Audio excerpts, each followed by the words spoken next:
रोज सकाळी आपल्याला एकच प्रश्न पडतो, की आज टिफिनमध्ये काय द्यायचं मुलांना किंवा नाश्त्यामध्ये काय बनवायचं? त्याचबरोबर ते पौष्टिकसुद्धा हवं आणि इन्स्टंटसुद्धा झालं पाहिजे. तर त्यावेळेस तुम्ही असे ज्वारीचे पिठाचे अप्पे करू शकता. आतून एकदम मऊ आणि वरून मस्त असे खुशखुशीत हे ज्वारीचे अप्पे बनतात. त्याचबरोबर तुम्ही नवीन असाल तर सबस्क्राईब करून घ्या चॅनेलला. नमस्कार, मी मोहिनीता तुम्हा सर्वांचं स्वागत करते माझ्या किचन. ज्वारीच्या पिठाचे अप्पे करण्यासाठी इथं मी ज्वारीचं पीठ घेतलेलं आहे. तर 1.5 वाटी असं हे मी पीठ घेतलं आहे. ते पीठ आपण एका बाउलमध्ये असं काढून घेऊ आणि ज्या वाटीने आपण हे पीठ मोजून घेतलं त्याच वाटीने तसं मी अर्धी वाटी रवा घालते. रव्यामुळं मस्त खुसखुशीत असे हे अप्पे बनतात. त्याचबरोबर इथं मी अशी अर्धी वाटी दही घालते आहे.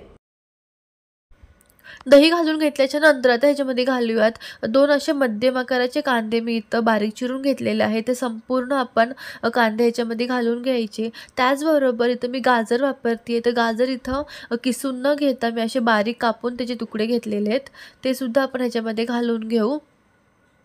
मिरची घालायची आहे. तर मिरची इथं मी साधारण 2 ते 3 अशा बारीक चिरून घेतलेल्या मिरच्या घेतल्यात आणि अर्धी वाटी कोथिंबीर. तिखट किंवा मिरची तुम्ही तुमच्या आवडीनुसार कमी जास्त घाला.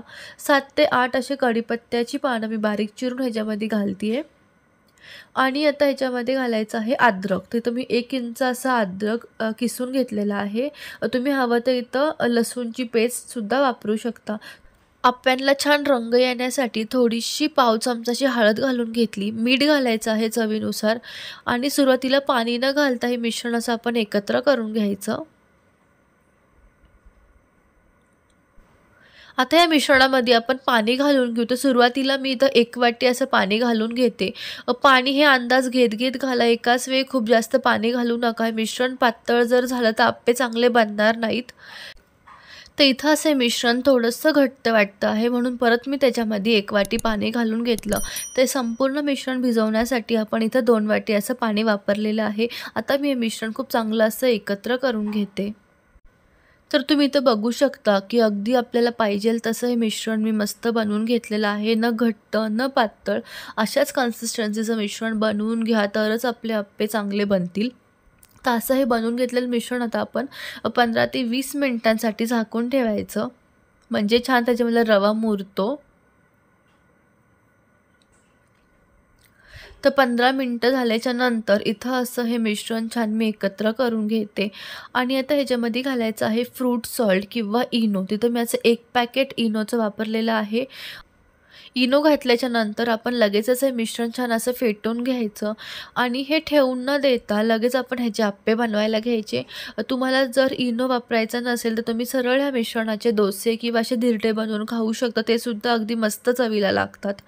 तर इथं अप्पे पात्र असं मी गॅसवर गरम करत ठेवून त्याच्यामध्ये तेल घालून घेते म्हणजे जे आपण अप्पे करतो ते चिकटणार नाहीत पॅनला. तेल घालून घेतल्याच्या नंतर ह्याच्यामध्ये आता घालायचे आहेत पांढरे तीळ. जेव्हा आपण असे पांढरे तीळ घालतो त्यावेळी अप्पे खूप असे मस्त दिसतात. तर थोडेसे असे तेलामध्ये असे तीळ घालून घ्या किंवा तुम्ही नाही घातले तरी काही हरकत नाही आहे. आणि त्यानंतर ह्याच्यामध्ये आपण हे मिश्रण घालून घ्यायचं. साधारण 1 ते 1.5 चमचा असं मी हे मिश्रण घालती आहे प्रत्येक खाच्यामध्ये.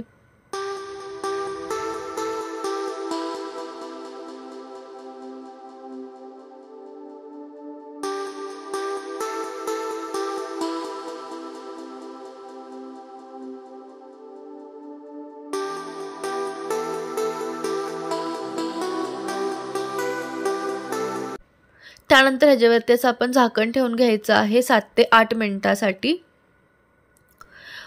तर इथं असे एका बाजूने अप्पे चांगले खरपूस असे भाजून झाल्याच्या नंतर आता आपण ते सुरीने किंवा चमच्याने दुसऱ्या बाजूने असे पलटी करून त्या बाजूने सुद्धा अगदी मस्त खरपूस असे भाजून घ्यायचे. तुम्ही ते बघू शकता की एका साईडने खूप मस्त असे अप्पे झालेले आहेत. सुरी किंवा चमचा वापरून हे अप्पे असे उलथून घ्या.